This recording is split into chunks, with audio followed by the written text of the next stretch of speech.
Olá a todos, bem-vindos a mais uma conversa da Look Mag. Hoje temos o enormíssimo prazer de receber a Madeleine e o Rikard da banda Eleine. A banda vem da Suécia e vai passar muito em breve pelo nosso país por um concerto imperdível em Lisboa. First of all, thank you, Madeleine, Rikard, for accepting our invitation and welcome to our talks. Thank Thank you. you. Thank you for having us. Yeah, for You were just sure. gonna, you were just going to say that, right? Yeah. Chris, it's lovely to meet you. The band was formed in Sweden in 2014. For those who don't know you very well, I would like you to briefly remind us how it all started back then. Oh, well, usually we say, well, it's not much more to add than we met and realized that we actually want to achieve the same thing. So yeah, that's actually the only story we have. It's very simple story. It is, yeah. It's kind of two soulmates that meet each other and think, okay, the way is that. Do you want to come with me? Okay, let's go together. And it was basically that, yeah. Because when I also figured out, I knew that Rikard, he was very good at drumming because he was my little brother's drum teacher many, many years ago. Then I heard him play guitar as well. And I was like, well, maybe, then we talked about it and we figured out we actually want to have a metal band, both of us. So we actually pretty fast, we figured out what we wanted to do. And our vision was very clear from the start. Oh, yeah. Yeah, the universe was good for you too. Huh? Yeah, for sure. Yeah, the universe has given us some shit along the way, but as long as we stick together and work hard, that is the thing. Yeah, it's my belief too. From the beginning, your sound stands out with a combination of symphonic, gothic, and heavy riffs. How was the process of the evolution of your sound, and how do you characterize your sound today? All right, very good questions. I love them. So, do you want to start? Well, I was thinking about this, but first of all, the categorizing. It is insanely difficult, even for us, because we really feel like we're not fitting in the classical, typical symphonic metal. We're not gothic metal per se either way. We cannot call ourselves thrash metal. It is difficult. We are having very clear influences from where we come from. And I guess we have just merged and we created our own thing. That's why nowadays, because of our fans, we just write Eleine, empowering metal since 2014. Yep. We like the heavy riffing. We like the eerie vibes. We like the oriental flair every here and there. And that oriental flair that a lot of people can hear is very based on our influence from movies, the cinematic scores. So no, it's very difficult for us as well. We usually just say that we're a metal band to keep it we play easy. Metal. If you like metal, there's something for you there. Yeah, for sure. And even if you don't like metal, we have a lot of non-metal fans that actually says, I don't even listen to metal, but I there's something about this that I like, and that's a beautiful thing. Definitely. It really is. I think it boils down to us not trying to be a specific thing, but just creating what we feel is right. And that is how the evolution has progressed. We started off with all right, we're gonna be this. It was kind of narrow, I feel, but it kind of like tingled, you could hear the influences from so many things, and we just leaned into that. And album after album, we've grown the sound spectra. Yeah, we basically, as from the start, we just continue to create what feels right to us. Yep. You talk about some movie and the Arabic little bit sound. One of my favorite movies and the soundtrack is Lawrence of Arabia. Do you like that movie? Oh, Lawrence of Arabia. I've heard a lot lot about it, but I'm going to be honest, I haven't seen it. You have to see it. Very, very long time. Yeah, for now, for sure. I think I've seen clips when I was a child. Yeah, no, but for sure, one of the most the heaviest influences, without a doubt, because when I reflect back and look at I was 10 when Gladiator was released. Okay. And I fell for that movie ever since I was a child, and it's been a big influence for sure. The entire atmosphere, I'd say, the story to the music itself, it has all of it in my opinion. It's a very strong movie. Yeah, it is. Definitely, it really is. Definitely. And also that feels like something that has affected our our writing as well. Life happens. And I mean, throughout all the years, we've been through a lot ever since the first album. And that's also where you can see, I mean, if you actually dive into the songs and you read the lyrics and everything, you can follow our story throughout the years. I have to ask, why the name Eleine? It's a historic choice? No, we just went for it. Was like, we looked at my name, Madeleine. You know, Eleine, whatever. It rolls off the tongue pretty well, you know, instead of finding all the difficult, cool words in Latin. We were actually doing that in the beginning, but everything sounded so corny, and we were like, screw it. Let's go with Eleine. Yeah. Who cares? We just went with it, you know, it felt right then. So because it could be a short name of Madeleine, but also can be a single name for a girl. And it's a very strong name. Oh, great. That's awesome to hear. Yeah, I take that as a compliment. Yeah. You should. When we were talking at home yesterday, when I was telling my son and my husband that I would interview, my son is a metal fan, and he told me, "Oh, it's like Eleine from Greece, the great warrior." Hey, that's true. There you go. I find it so funny when people because very nice. People look at Madeleine and say, "Oh, she's so beautiful," and you know they're not wrong. And they like write on YouTube like, "I want to marry Eleine," and then the Eleine account goes in and say, "You want to marry an entire band? Ooh, that's quite that's commitment. That's man. commitment, dude." And they're like, "No, I mean, what? just her. Yeah. What's wrong with me? What's wrong? Yeah, it's pretty funny. Why don't you want to marry me? You're not my type. You're not my type. How do you know? How do you know? You don't know. You don't always try. It's so fun. It's so yeah. Madeleine, I have to make you a question, because I read somewhere when you turn 2 years old, 3, 2, you said to your mom that someday I will be a singer. That's pretty soon to be so sure what you want to be when you grow up.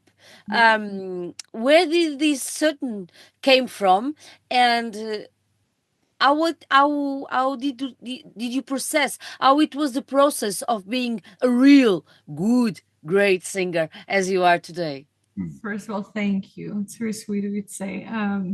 Well, I don't know why I was so certain. I mean, I grew up having a father that was a musician, so maybe that influenced as well. You know, I mean, of course, my parents are my biggest inspiration, so I guess that had something to do with it. But then I remember I started to take vocal lessons when I was 8. Mom, she noticed that the interest it continued, you know. So I did that for a couple of years, and I remember as a 15-year-old I started to put out ads like, "Hello, I can sing in your wedding," you know, like in every newspaper or internet available. And I played piano myself, so that was actually my part-time work ever since I was 15. Made some good money. It was nice. And I also built the network a little bit, you know, and it was a good experience. I was on my own. I was shit nervous in the church, knowing that if I fuck it up, I fuck up the wedding, you know. It was cool like that. And I mean, then it was in school, I studied music as well, like in what can you call it, college? Upper high school? Yeah, exactly. It was not university. And after that, I figured I just this is still what I want to do. That's why I'm so happy that a few years after I was graduated, that we met and actually we could take this further. So that's basically the short story of how I did it. You with your dedication and me with my ADHD brain with like, you know, we got to plan this. And I'm like, no, let's just do it. Yeah, they're like, all right. Let's just do it. We need to have someone to plan that. Yeah, somewhat of a plan, but let's run. Let's go. But it is very interesting, because from the singing in weddings to a metal band like Eleine, it is a long way. But it was something to, you know, gain experience and, well, you know, also at the same time to figure out, okay, here I am singing these songs, right? And it really, I learned to feel a lot while singing. I felt that if I'm not going to feel anything, I will just not sing. But in the back of my head, I knew what I wanted. I mean, when I discovered Arch Enemy and Demon Boyge when I was 13 or something, I mean, I knew this is what I want to do, but how, right? How am I supposed to do that? So it was a good timing for sure. You talk about Arch Enemy. Those are your biggest references in music? No. As for me, I come from a lot of black and death metal, of course. And I remember when I discovered Arch Enemy as a 13-year-old, for me it was a lot. I really love their music. They make amazing music. But for me, it was truly oh, whoa, that's a lady. Yeah. And, and Angela, she's a powerhouse. She is still one of the few that I really feel that she knows what the fuck she's doing. She is absolutely powerhouse. She's not pretending. She's not a poser. She just does her thing, and she will always remain that kind of inspiration for sure.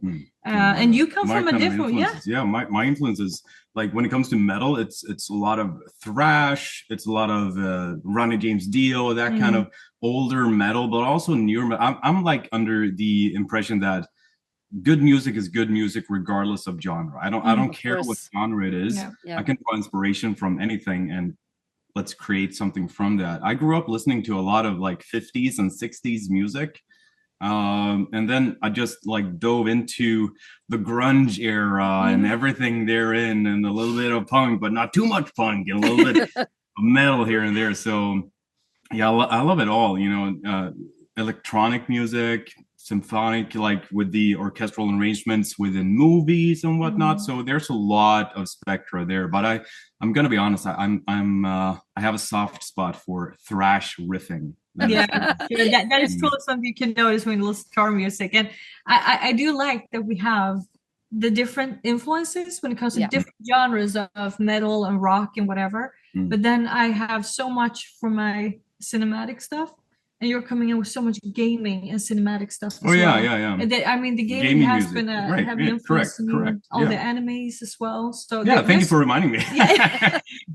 There's a lot of gaming and a lot of anime without being like directly from it. If you like, I just spoke with this about this with our other guitarist just the other day, that if you listen to our music, you can like hone in on small parts, and that kind of reminds me of an old video game, like whatever, Mega Man, without being Mega Man, like like how the riffing is done. Very interesting. I'm not even thinking about it. I just do it. Where did it come the interest from gaming? It's a generation interest. Do you think your generation was more into games? Well, you were in the golden area, though. Yeah, golden era. It's both yes and no on that. It's always been a nerd thing when I grew up, because I turned 40 this year. So like nowadays it's more a popular thing, but when I was growing up, it was still kind of like, you're a nerd, but more socially acceptable than in the 80s and 70s. But yeah, I think it's I don't think it's a generational thing. I just always enjoyed playing video games as such. Now I don't have as much time, but I do it while streaming. So yeah, you've been combining it well. Gaming and streaming, sure. Madeleine revealed earlier that you used to be a drummer. How did you come from the drums to the guitar? All the process. Did you learn both? He plays everything, Did you learn everything together? You were a teacher. Madeleine revealed that you were a teacher. Tell us about it. Okay. So I'm self-taught. I haven't gone to someone to learn how to play things. I did take piano lessons, but I mostly like played around. So I play piano, guitar, bass, drums. I do the orchestral arrangements. Wow. Yeah, it's amazing. So I do those things. I can play a little bit of accordion as well, but it's nothing we do. That's great. Hearing about my paperwork that I do. Because you need both. It is impressive though, and it's insanely useful as well. But also how you have evolved as a pianist. Yeah, the last couple of 10 years. It's amazing. Thank you very much. I wouldn't say that I was a drummer per se, but I play drums, I know how to play drums. I know how to arrange drums. That is why I arrange all the drums for our music. And I'm a musician, I would say. A very complete one. Yeah. No, far from it. I got lots to learn. And I'm eager to learn more. Your most recent album, it calls We Shall Remain, and it was released in 2023, and it was a big success. Do you expect such a good reception to this work? Oh, we never know what to expect, to be honest. Like we do what feels right to us. We go through things in life, we write about it, we have our focus. Then you never know, because I mean, it can be hated by people who review it, and it can be loved by fans or new fans, people who has not even discovered yet. So it's a little bit difficult to say. We usually tend to, of course, you hope that it will be received well. You never know, but also we are aware that you cannot make your biggest hit album every time you make a new album. I think it's a little bit unfair to expect. I have noticed that people can talk in that way, like whatever favorite album they have of Metallica, those were the golden days, you know, they had a couple ones that were not as good. We're humans. We go through things in life. We go through stress and pressure and everything else that can affect the songwriting part. We will release shitty albums, I'm sure. That will happen. That happens to everyone. But it's a part of the process. So if you as a fan, you hear something, you're like, this was not as good as the previous one, hang in there. I mean, I'm sure that the band you love, they are doing their very best. And if that was not enough at that time, right now, I mean, then that's it. And in the end, we always try to be satisfied with what we release, of course. Yeah. So our goal is always to make a great album. And as Madeleine said, we never expect greatness. Greatness is what comes after revealing what we've created. Yeah. And why the name? I actually double check if we released it in 2023. That is what I did. No. Why should I Madeleine? No. Am I wrong? Am I wrong, Rikard? Yes, am I wrong? But that is what I did. That is why I took my telephone. Like I was like, shit, time flies. Time flies. I was like, what do you mean 2023? Tell me about it. Time flies. And we are getting older. Yeah, time flies. And why the name We Shall Remain? It's a very strong title it's like a statement. Whatever it happens, as long as we are all together, we shall remain. Please explain to me the meaning of this, such a strong title. It is exactly that, what you said. Through struggles, you have the end result of either remaining or not remaining. All right. Basically, if we boil it down to that. And Madeleine and I, we've been through a lot of stuff, and we put our experiences, we put what we understand, and we put what we see into our music and make it empowering for people to understand that just as quickly as things can turn bad, they can turn good again. But in the bad place, it seems like an eternity. It really, really does, until you come to that point where it starts to turn again. I have to ask you, because the album was released short after the pandemic and all the crises that went in the world, did influence the writing of the album as the lyrics, for example? Not really. No. I mean, we released the album before that was released during the pandemic. It was in November 2020, I believe. Correct. And people asked the same thing. And no, the thing is, of course, that the pandemic has affected us insanely much. I mean, we were at the brink where we were like, we don't even know if we will have a home anymore. That is how it was for us as musicians in Sweden, at least. That was absolutely terrible, and of course that affected us as human beings, but it's not per se like an influence. No, the pandemic. No, of course not. It's this is truly what we're going through in life, how we see things, and what strength we also find within our fans and the fan base. Because without our fans, we're nothing. We find daily strength within our fan base, and we know because of them that they feel the same with our music. And it is a beautiful exchange. That is the thing, that it really has just been growing ever since we started to release albums. And it was several fans, I believe it was around the Dancing in Hell album cycle, that said, I feel empowered. Different one. We're like, holy shit, you are? We're just writing what feels right to us based on what we have been through. And then we realize that we get empowered by our fans, like the shows and like the stories they tell us, what they've been through and everything. And then we realize that all right, so it is the other way around as well. That's amazing, and that's why it has become what it is today. And apparently, it is our thing. Yeah, Madeleine, I have to ask you: do you feel biggest responsibility when somebody tells you that your music kind of changed my day, my life, the way that I see this situation or that situation? Do you feel more responsible? Do you feel the responsibility it's stronger? What do you feel? Because I think it's so strong when you spoke about empowering, and it's so strong when we are on this side as a fan for us, but hearing from you that you have the same feeling when you hear the stories of the fans. Do you feel more responsibility for writing more new songs? Tell me about it.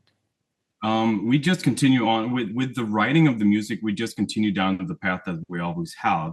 And very early on, Madeleine and I said that if we are given a platform, we will use this platform to inspire, and we will use this platform for good. And that is what we've done. Thanks. That is what we've done. And we will continue to do that. And that is the responsibility comes with when we notice that people are looking towards us for inspiration, for strength, for guidance, whatever. Like you can, it can be very overwhelming if you take on too much responsibility. But what we do is to make sure that we try to be the best role models for those people as we can by using our platform for a good cause. I think that is a responsibility you carry as a public person. 100%. For sure. Because I mean, there's people who will fuck it up, and there's people who doesn't give a shit about it. They will be like, I live my life, I don't care. And that is their take. That is their choice, but that is not us. I feel, of course, responsibility, and we're not carrying all the responsibility, but we contribute with what we do. And you as a woman, we spoke earlier about Angela and Arch Enemy and the big influence that she is, but you have the notice, you have the knowledge that you are a very empowering woman. You have the power to empower other girls younger than you that someday want to be like you. As you look at Angela, they look at you today. And it's a very strong feeling, no? It's something I don't think about, because I can look at her and be like, wow, she's a powerhouse, that's cool. And whenever you say that about me, I feel like, oh, wow, all right, yeah, well, yeah, and they do. I mean, we hear people reaching out that way, of course, and it's well, I feel, of course, honored if someone can look at me that way. And yeah, I do my very best. I try to just, first of all, be myself. If there's one thing that I admire in other people, doesn't matter what gender it is that they stay themselves and they stay true to what they do. I see too much of people who even change genres because they try to reach fame and more money faster. And I see that people also buy that. And I get disgusted. But I mean, each to their own. But that is not how we want to do it. We want to stay true to ourselves. I mean, to give an example of someone that has been staying true to themselves is Sabaton. They've been doing their thing ever since they started, and they do it insanely well. They've never really changed to try and make something just to reach more success. So no matter what people do, like just because they're famous, there will always be haters that are super loud. But kudos to them for staying true to themselves. Rammstein, of course, as well. Iron Maiden. Yeah, that has been staying true to what they do all along, and I like that. I really do. If you're going to change genre, dude, because of curiosity, what you can explore more, like for instance, Queen, they changed like the entire time. It was insane. Stayed true to themselves, but still changed all the while. Very impressive. So down the core essence, do it because of curiosity and not because of greed, I guess. No, exactly. Yeah, I do understand, and I do agree, but that's very hard for the youngest bands today because of one thing: internet. No, 100%. And the likes and the fans and the friends. yeah, Absolutely. it's Don't a little give in. yeah. I want to believe if you stay true to your thing and you stay persistent, thing you will will come. break through that as well. 100 likes on that post, but 20 on that other, it will not change a thing at the end, I promise. Do it smart if you're gonna do it. Do it your way. Yes. Right. I would say, like, combine the trend with what you do. Yeah. Don't do it like if everyone does one single dance. I don't get that. I don't get that. Why are everyone doing the same dance and every video has millions of views? Exactly. People don't care about the people dancing. People care about the dancing in the people. Yeah. You know what I mean? It's the other way around. It's the dance that gets famous, not the person. Not the person. Yeah. Stop it. Exactly. Stop doing that. Yeah. And for us as metal bands, it all comes down to who many people will buy the CDs, who many will actually come to the shows. There's bands out there, they have so many thousand likes in every post, while we maybe have half of it, but do know when we go on tour, there's a couple of hundred that comes to our shows and maybe no one shows up at theirs. Yes. This is just a small message. If anyone is young and having a band out there, that those likes in the end will not matter. It will only matter who is coming to the shows. Of course. The album was your first release with Atomic Fire Records. How did this did it happen? Well, we had we knew about Marcus Vosken, that was one of the founders of Atomic Fire. We knew him from ever since we played on Sabaton Open Air, I believe, in 2018. Correct. So that has just been a networking all along, you know. And we released Dancing in Hell, was the last album on Black Lodge Records, and we figured, should we go on our own because we do have our own record label, or should we find someone new? And it was truly just well, hey, we feel like doing this, and we went along with that. It felt right in that moment. Do you think it's important to have a label record to help you to go further in the world, to other countries outside Europe? Perhaps it's better to help you with a label as strong as Atomic Fire Records. Well, but both yes and no, I would say. I mean, it is, for us, it was a good step to go with Atomic Fire Records, for sure. They have now merged into a label called Raining Phoenix Records. And for us, it was a good step. It doesn't mean that this was the good step for other bands, but if you want to make it on your own, to have your own label and reach, as you said, to other continents as well and other countries, it is a lot of hard work. You just need to know that. We released our second album, and it went well. It has a lot of work and it costs a lot of money, of course. But we saw it as, we have a good team here, and the more we can actually get done together. And we did reach what we wanted, which was very good. And the sky's the limit. Yeah, I mean, it's a lot about contact and stuff like that, but then it's also the amount of people that can do the different things. Their professions. Their professions. So if you're just 2 people or 3 people, it's going to be a shit ton of work, but it's a good experience. If you want to lean into that, do the hard work, do it, then you can contact the label, because then you have more experience coming into that label. Yeah, and at the same time, if you have been reaching a certain amount of success where you are, you know, you have a lot of economy and everything, you can truly, you can go with your own and then hire the people you want, because it comes down to what profession. I am not an accountant. I'm not, so that is something that would be needed, you know, because or else it can fuck up more than it actually gives. Right. So for sure, that is something to have in mind for the future. I mean, Metallica is not even on the label now, I think. I think they're independent, but I mean, they can hire people to do what's needed. Right. You know, that's the good stuff. There are many different ways.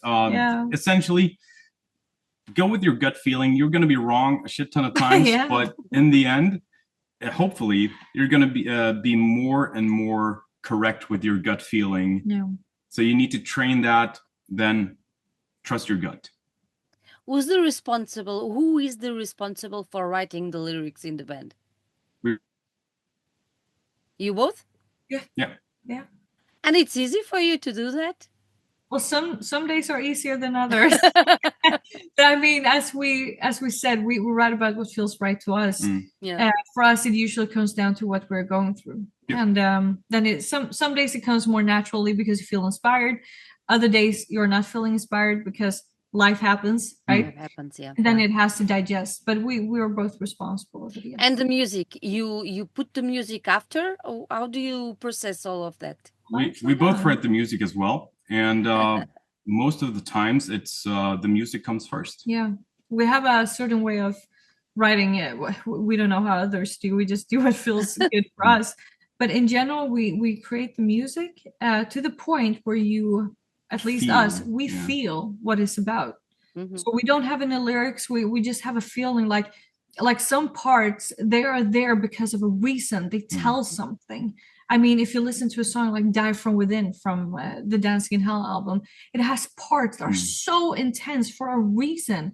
And then whenever we have the lyrics on top of it, it's more like, hey, now you maybe can understand what it is about, right? But we want you to feel that even without the lyrics, that you feel that, oh, this is intense. I feel something, right? And then it comes down.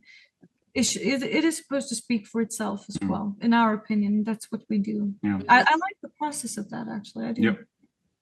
We talked earlier about your fans. You dedicate a song to them. We are Legion. That was very nice. It's very cool. Did they like it? Oh, they loved it. Yeah. They have embraced it, and I'm very happy they have. Very, very happy. Yeah. It's a very strong song, and it becomes even stronger when the Legion sings along. Yeah, that was the thing with our first headline tour now in October last year. To see them sing along and do their parts of the song, it was absolutely amazing. That was no matter how difficult it was throughout the days with a bus breaking down or whatever, seeing that at the end of the day, the We Are Legion and all the other songs they were singing along to was, this is why we do it. That's so cool. That's so cool. Yeah. It's extremely cool. Yeah. You were on tour with one of our greatest band, Moonspell. They are good friends of ours. They are one of the best band in Portugal. Fernando is such a great guy. How was this? How was as an experience to make a tour with a Portuguese band, such Moonspell? It was great. You know, it was second time for us. We've been on tour with them 2 times. Yes. Once in 2016, and then in which it was 23. 23. It was spring. 23. I'm off with years, as you noticed. I go with the project. I was like, we did Varasala's music video when we were on that tour, and that was before the album release. Oh, so I think in projects all the time. I edited that music video on the bus. But it was the bus. Yeah, on the bus. It was a lot of fun. They're great guys, and I mean, they have such strong personalities. Like Pedro, when he was cleaning the bus, I felt spoiled. I was like, oh, they're like brothers and cousins. I feel like it's so fun. It's amazing. We get along very, very well with everyone. It's really nice. Yeah, it was fun, and they're doing their thing so very well. Yeah, so we sure miss them. It's insane. And they never give up. No, they don't. No, they don't. They do their thing, and I admire that. Yeah, they are very strong persons. I do love them. I think you can see that. Yeah, no, very, very subtle. Yeah, but as we said, they've been staying true to themselves as well, doing their thing so very well. Exactly. You released an acoustic album. An EP, yeah. Exactly. An EP. And when I found out, I was in love with it. Because, yes, I did. Because the growls and the clean voice, they match so good together in an acoustic music. It's absolutely great. Where did you have this idea? And it was difficult for you, Rikard.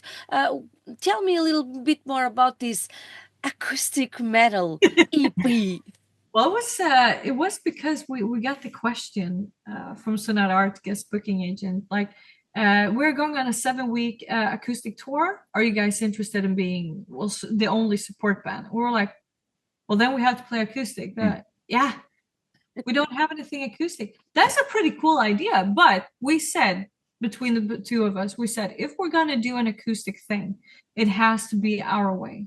It is not the sitting down, make all our songs into ballads. we have groove in our music. If you start to listen to our music, you will hear that, oh, there's some groovy parts. This is nice, you know?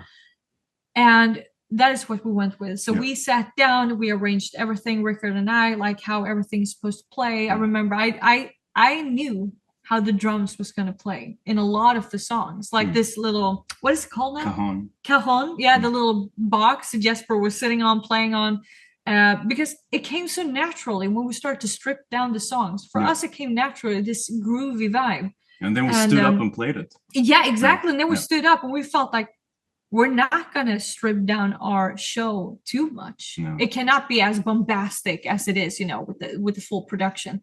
But we went with the windmilling where it felt good and everything. Growling, hey. Yeah. And people said this was such a fresh breeze of air into the acoustics. And we really were so happy it was so well received, because it could have been that people said, this is pretty cringe. Yeah. What the hell are you doing? Oh, yeah.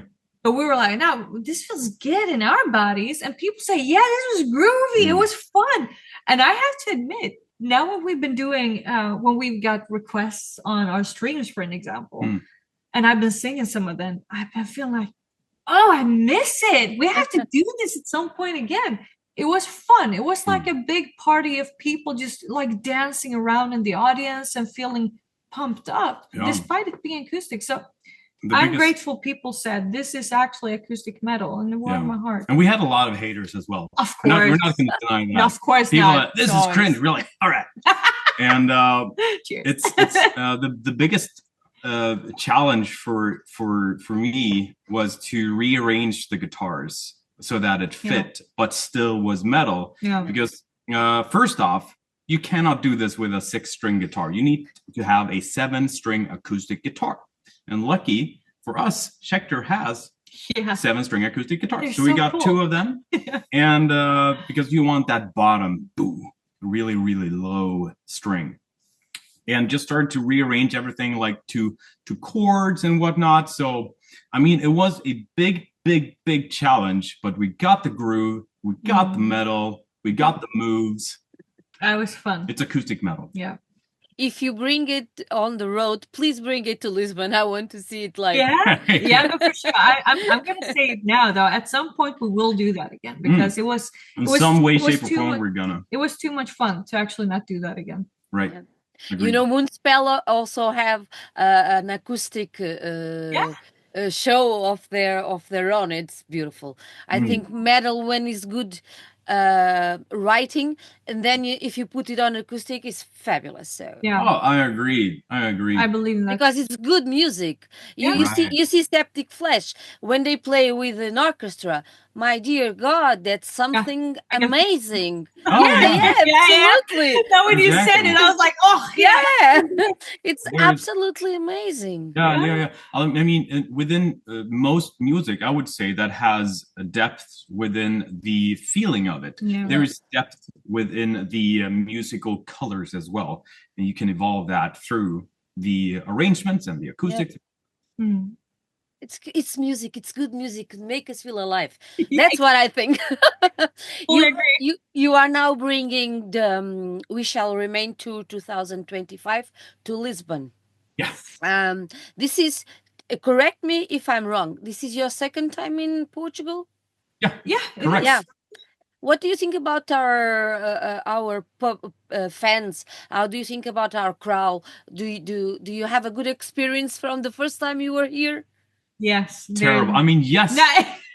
It was brilliant. No, I'm kidding. It was awesome. Great. It was so good. Dedicated and wild in a good way. We did discover on a headliner tour last year, and that's why we're so looking forward to this part 2. We noticed that our crowd, they're a bit wild in a good way. They are, actually even knowing that some of them are going there alone, being introverts. That you see them like bloom, and you see them go like, I can also do this. Hey, and you see them become alive. And I absolutely love that. And we did notice, we were with Pain and Sephirum, I believe, and in Lisbon. That was our first experience. And we noticed the dedication. There were so many of our fans that have been following us for so many years. so many years, and now they showed up and they bought merch and they were like, "Oh, we're so happy that you're finally here. Next time we will also be here." It is that dedication that is, first of all, actually important as well. We need to know, all right, when we come back next time, will you be there? And how our Portuguese fans were like, yes, we trust you. We do. Yeah, and I agree with you there, Madeleine. With the people that maybe a little bit more introvert, you can see them in the audience that they really blossom and bloom. And the interesting part is that we combine both those that are introvert and those that are extrovert. So the old foxes that go to all the metal shows, like big bulky dudes and big bulky women, like, and the other side of it all, you know, it becomes like a big unity, a big unit that just breathes empowerment and metal and joy. I love that. I love it so much. It's beautiful to see and to feel that. It is bringing people together. And I'm not, I mean, music in itself. I'm not saying that we are bringing people together. Music brings people together. It has for eons, and it will continue to do that. And I'm happy to see that that is still alive. And what can we expect from this concert? Metal. Metal. Empowerment, for sure. We're very happy with this production, and we will give everything that is Eleine, for sure. So we're very much looking forward to meet everyone in Portugal. I have one last question. What would you say to people that doesn't know the band to invite them to come to the concert? Come and have a listen. Listen to the music. We usually say that, honestly, like with so many other bands, there will always be people that really don't listen to the music when at home on Spotify or CDs or whatever.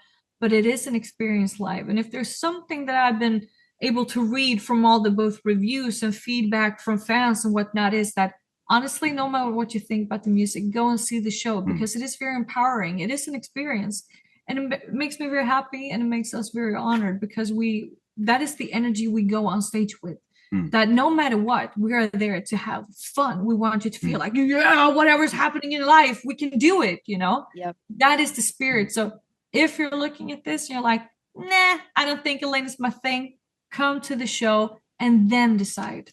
Give us that at least, and we will welcome you with open arms no matter what. Correct. That is great. I love it. I love it. And I want to add one thing that I actually heard Fernanda say once.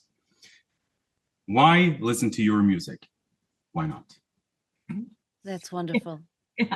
Dear Madeleine, dear Rikard, thank you so much for having you here, for accepting our invitation. It was a real pleasure and an honor to have you here with us. Hope to see you in Lisbon in April 26th.